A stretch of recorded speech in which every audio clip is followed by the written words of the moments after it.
नमस्कार, बहुत स्वागत है आपका। आप देख रहे हैं जी मध्य प्रदेश छत्तीसगढ़। आपके साथ मैं हूं सोनाली सिंह। ग्वालियर से बड़ी खबर है।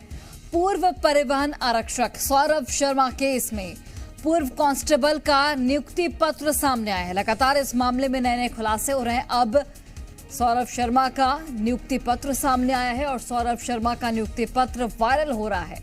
परिवहन आयुक्त शैलेंद्र श्रीवास्तव ने यह आदेश जारी किया था। 29 अक्टूबर 2016 को आदेश जारी किया गया था। सौरभ शर्मा की अस्थायी नियुक्ति हुई थी, 2 साल की थी प्रोबेशन पीरियड, और ये नियुक्ति पत्र अब वायरल हो रहा है। परिवहन विभाग ने इसे लेकर आदेश, परिवहन आयुक्त ने इसे लेकर आदेश जारी किया था। तो एक और खुलासा, लगातार नए खुलासे हो रहे हैं इस पूरे मामले को लेकर। अब सौरभ शर्मा का जो नियुक्ति पत्र है वो वायरल हो रहा है।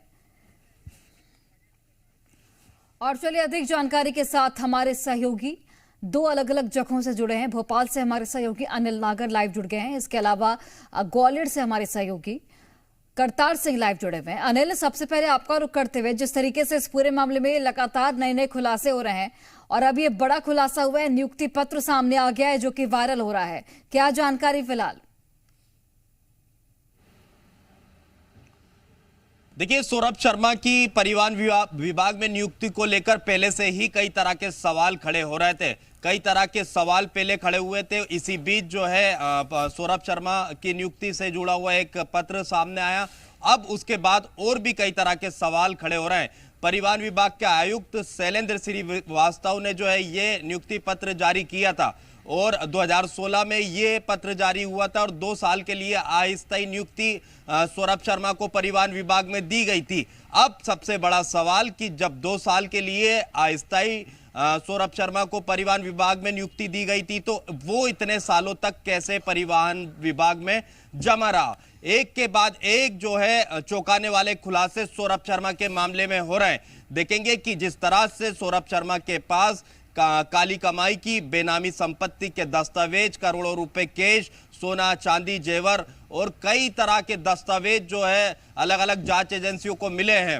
अब तक जानकारी यही है और यही माना जा रहा है कि परिवहन विभाग में रहते हुए सौरभ शर्मा ने ये काली कमाई की थी और इसी काली कमाई से उसने अलग अलग ठिकानों पर बेनामी संपत्ति बनाई और कई करोड़ों रुपए के बंगले बनाए और करोड़ों रुपए के गोल्ड उसने खरीदा, करोड़ों रुपए की चांदी उसने खरीदी। सिर्फ वो ही नहीं करोड़पति बना, अपने परिवार वालों को भी उसने करोड़पति बनाया, क्योंकि वो सिर्फ एक परिवहन विभाग में एक कांस्टेबल के पद पर रहकर कुछ साल नौकरी करता है। हालांकि अब देखेंगे कि इस पत्र के जरिए तो वो सिर्फ अस्थायी उसे 2 साल के लिए नियुक्त किया गया था, लेकिन वो कई सालों तक जो है परिवहन विभाग में नौकरी करता है और करोड़ों रुपए की काली कमाई कर लेता है। और देखेंगे कि जब लोक आयुक्त की टीम और आईटी और ईडी जैसी जांच एजेंसियां छापेमार कार्रवाई करती है तो सौरभ शर्मा की काली कमाई का खुलासा होता है।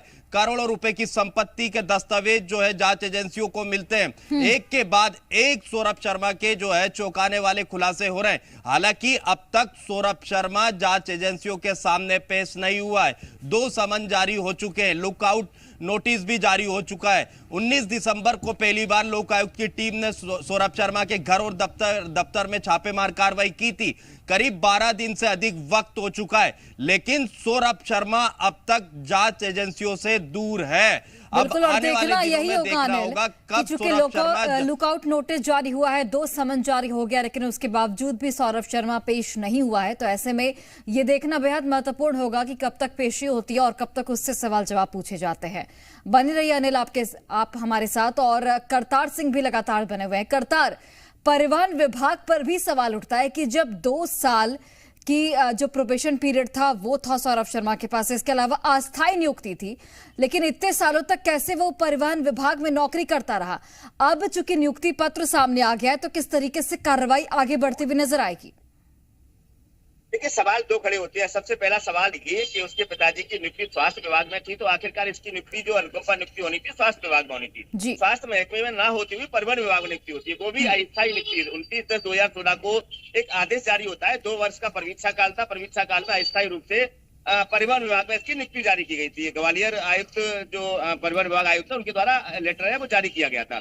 जब अस्थायी नियुक्ति जारी हुई उसके बाद में वो अस्थायी ही बनी रही, वो स्थायी क्यों नहीं हुई? आखिरकार इतने वर्षों तक क्यों उसे करोड़ों रुपए कमाने का मौका दिया गया? क्यों किसकी उस पर कृपा बनी रही? किस नेता की कृपा थी, किस अधिकारी की कृपा थी? ये सवाल जरूर खड़े होते हैं, क्योंकि अनुकंपा नियुक्ति वो भी दूसरे विभाग में, वो भी परीक्षा काल पूरा होने के बावजूद भी परीक्षा काल उसका बना ही रहा। ऐसा क्यों किया? क्योंकि इसका कोई ना कोई कारण जरूर रहा होगा। निश्चित तौर पर सवालों के घेरे में जिस तरीके से सौरभ शर्मा की नियुक्ति आई है, उसका जो पत्र है वो वायरल हो रहा है इस समय। लगातार ये अब कानूनी जो दाव पेच है वो और बढ़ जाएंगे कि आखिरकार परीक्षा काल के बाद में फिर इसको क्यों इस तरीके से वहां रखा गया। अब ये इसमें ये जो उस समय तत्कालीन अधिकारी होंगे वो जरूर जांच के घेरे में आएंगे कि आखिरकार क्या कारण थे और क्यों इसको रखना पड़ा। ये सब जवाब अब देने होंगे। अब जांच एजेंसियां हैं, इस बात की भी तस्दीक करेंगे, इस बात की भी जानकारी कलेक्ट करेंगे कि आखिरकार सौरभ शर्मा को करोड़ों रुपए की काली कमाई करने का मौका क्यों दिया गया, क्यों उसको 2016 में जाहिर तौर पर सवाल कई हैं और चूंकि अब लगातार इस पूरे मामले में लगातार नए खुलासे हो रहे हैं। जब से ईडी की एंट्री हुई है कई खुलासे हो चुके हैं। देखना होगा आगे क्या कुछ सामने आता है। आप दोनों का बहुत धन्यवाद तमाम जानकारी हम तक पहुंचाने के लिए।